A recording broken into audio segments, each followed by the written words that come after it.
Cool.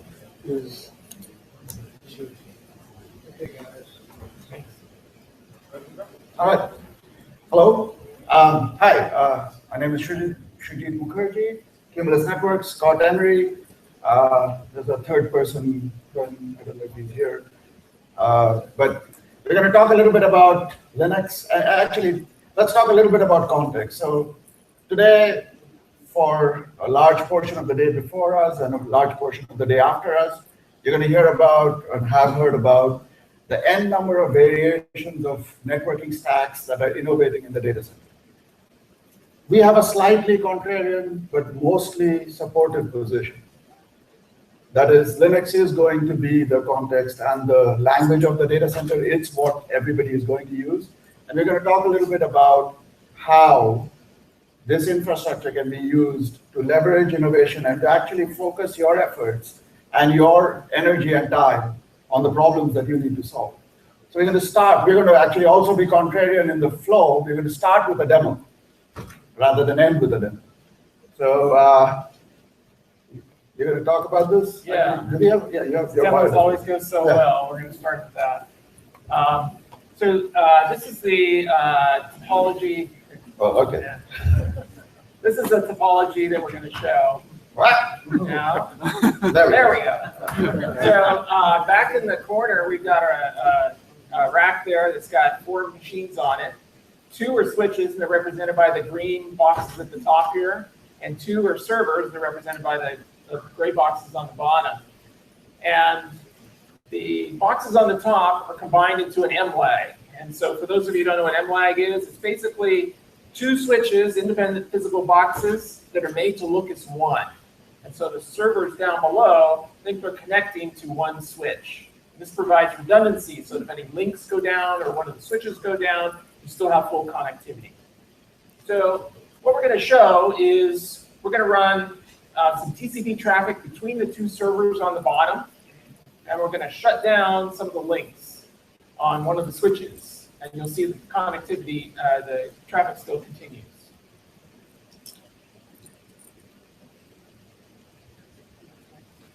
What the hell happened here? Okay. I guess I have to move shit around. All right. Kind of hard to do without seeing. All right. Let's see. So this is one of the switches. So what you see on the right side here is one of the switches, and we're just dumping the stats of that switch. And there's a little bit of traffic. There's obviously a little bit of background noise traffic running LACP or LLTP or some traffic. There's the other switch, and there's its transmit and receive stats for the 2 ports that we've plugged into. And now we're going to pull up one of the servers, command prompts. That's the receiver. And this is the receiver. You can see we started up NUT TCP. So that server's running on that switch, and it's going to reply to requests from the other server. Just showing up right there. Right there. So we're going to start up the traffic now. And when you start the traffic, you should see a bunch of, there we go. So you'll see a bunch of stats now really pumping on those 2 switches. That's because the traffic's going up and down. And it happens that the traffic that's flowing right now is going from the server on the right up to the switch on the right and down to the switch on the left. The return traffic is going from that switch up to that server up to the switch on the left and back down to the server on the right. So we're going to disable the 2 links on the switch on the left, and you'll see that the traffic continues to flow. It's just all going to go through the switch on the right now. So go ahead and kill the sphere. So here's one link going down, and you'll see that all the traffic is mostly shut down on that box on the right. Yeah. Like that. There is a little bit of traffic that's still feeding through. Background traffic. And all the traffic's pretty much going through the switch on the left now. We bring the link back up. Oh, Well, no, actually I've brought both the links down. Oh, you brought it down. So that you'll see that guy has gone to complete quiet mode, nothing's happening on the front. Okay. So the basic idea here, I think we're done with the demo. Please, haven't crashed yet. So is that we're running MLAG on top as an application on top of Linux. And that's basically what we wanted to show there. And I'll come back later at the end of the talk and talk a little bit more about this demo. So, quick show of hands. How many people actually know what MLAG is? All right, that's the right audience. How many people know what kind of restrictions people actually put around MLAG? How many people think that you can take two switches from two different vendors and connect them and it'll just work? Okay. How many people think you can take two switches from two groups in the same company and lag them together and it'll just work? All right, that's the right answer. Good. Hold on to the thought for a while. So while you're holding on to the thought, I want to talk a little bit about Linux and what Linux is doing in networking today, right? So this is the agenda: yesterday, today, tomorrow. Yesterday, Linux was your bootloader. It was used universally, and we saw that today as well, right? It's used universally as your bootloader. It's the thing that brings up your bash shell. It programs your DDR. It gets your memory parameters right. It gets your flash drivers right. USB works, etc., etc. That was its be-all and its end-all. And as we saw, in fact, in the talk just before, the networking was left to be an application. This is a fundamental tenet of what yesterday looks like. That networking is an application, it lives in its own box and it can live there. And it was appropriate. It was actually fundamentally appropriate because if you looked at what Linux networking was capable of doing from an enterprise requirements perspective, from a features perspective, from a stability perspective, from a scale perspective, it really wasn't there. And there were some things that needed to be done before it could get to the right level of operation. So specifically, right, I mean, you look at some of the capabilities within the enterprise, you specifically look at the fact that scale with respect to interfaces and what it could handle was limited to what a host would do. You take something simple like LLDP. You try running LLDP across 128 or 512 ports and it would just go to sleep because every 15 seconds, it goes and scans everything that's in the box. Well, it works well when you have only 4 interfaces. It doesn't work well when the number is very high. ARP, we've done, I mean, there are 4 parameters in the Linux kernel for ARP, and we've spent probably like a month tweaking every possible combination of those because all the parameters were set up such that they were very proactive and very effective if you were an end host. But it was terrible if you were a router in the middle getting swarmed with ARP requests from the whole universe.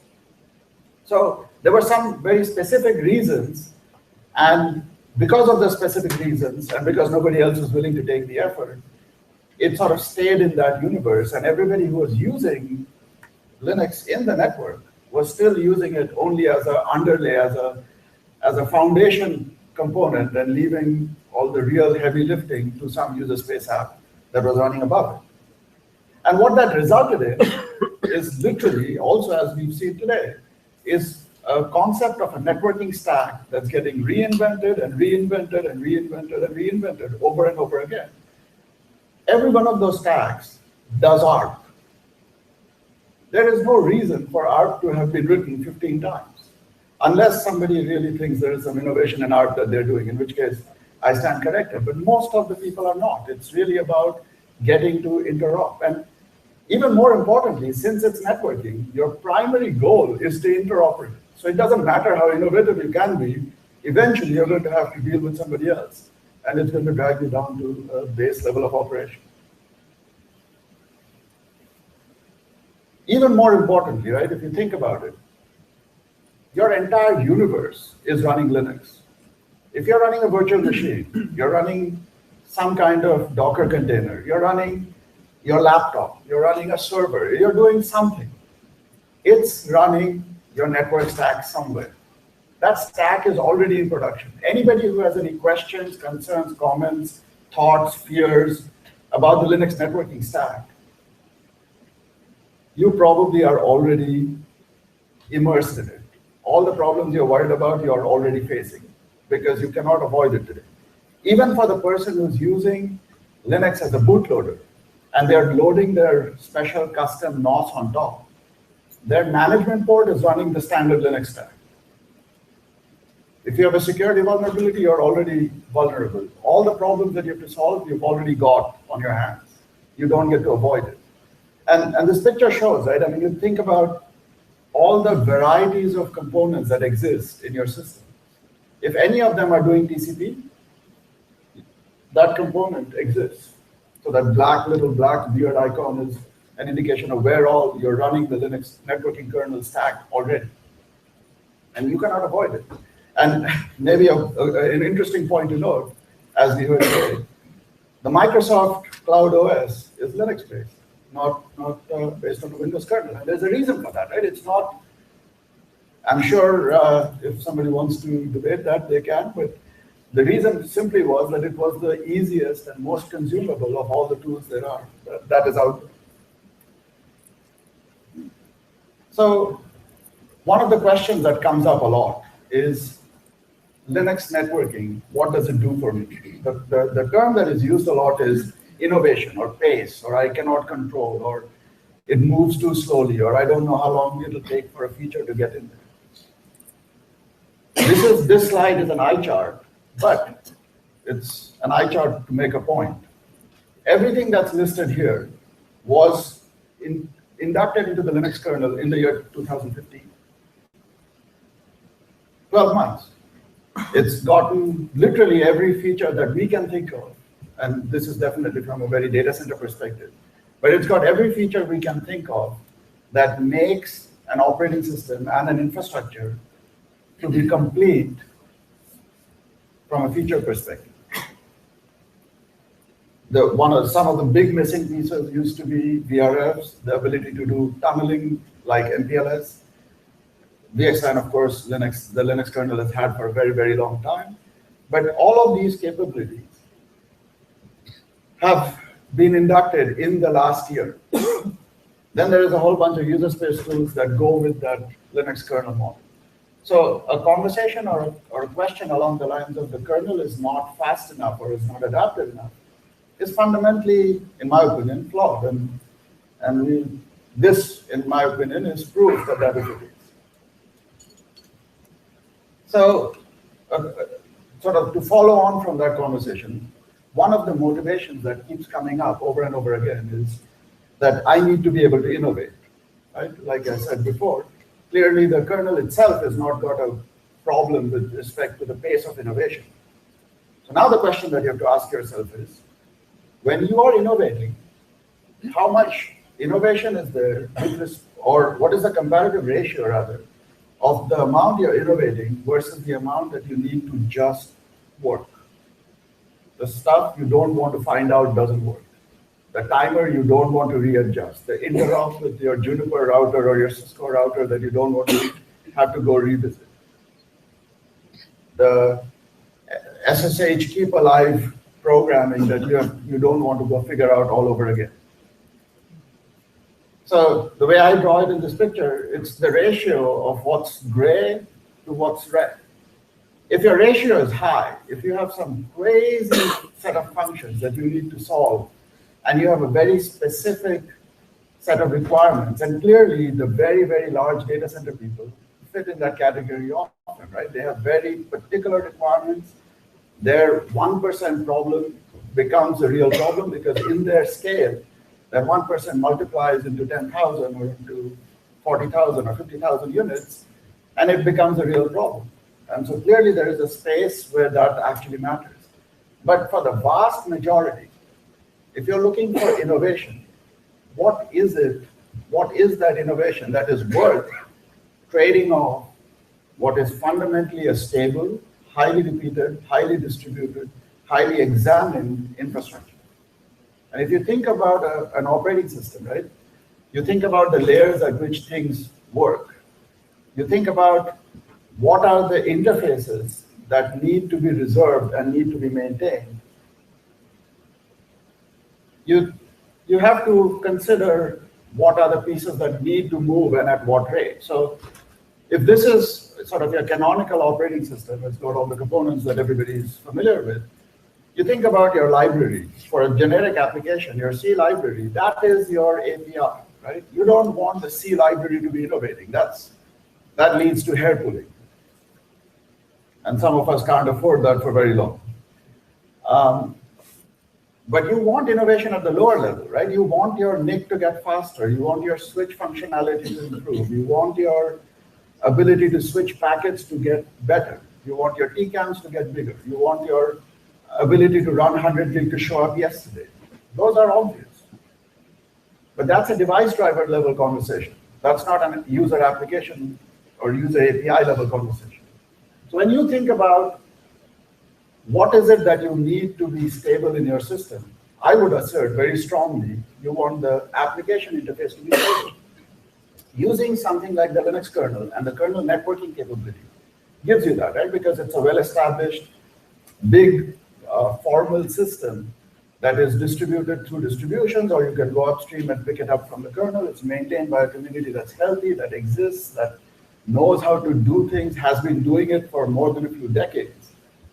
And what it comes with is guarantees that your user space applications from the past and from the future will continue to work. And you're not going to have to reinvent the wheel for the next application that you haven't written yet. So this slide has a title, to sigh or not to sigh, and you have to say it with the right invocation. But the point I want to make